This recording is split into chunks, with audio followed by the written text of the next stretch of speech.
Brought to you by GTA, your island, your network.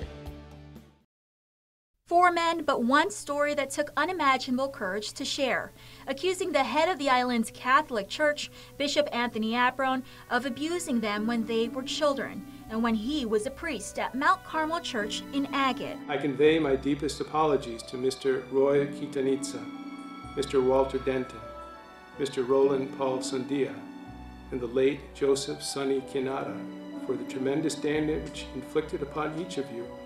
Sandia says the verdict was 40 years in the making. And it was the guilty verdict.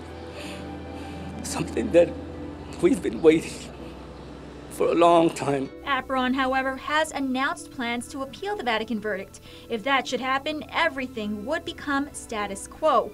For his successor, though, Archbishop Michael Byrnes says a new journey starts today, post-Apuron. We are becoming a better church. We continue to work toward healing and restoration of all who have been victimized by clergy sexual abuse on Guam through a number of ways. We include Hope and Healing Initiative, which continues, which among other things have helped provide professional counseling to our wounded brethren. We continue to work with survivors of clergy abuse and their lawyers to settle all the case fairly and amicably. There are more than 150 cases still pending involving other local priests and former Catholic school teachers. As for Sandia, there may be a verdict, but He needs to tell his flock that he did wrong.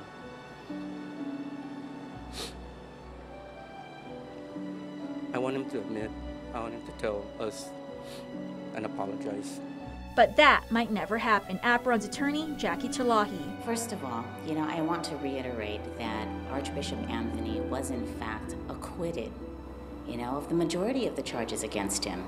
I think that this is an important fact that has been underplayed by many of the media outlets that are out there. There is an appellate process in place, and he has already appealed the finding of guilty.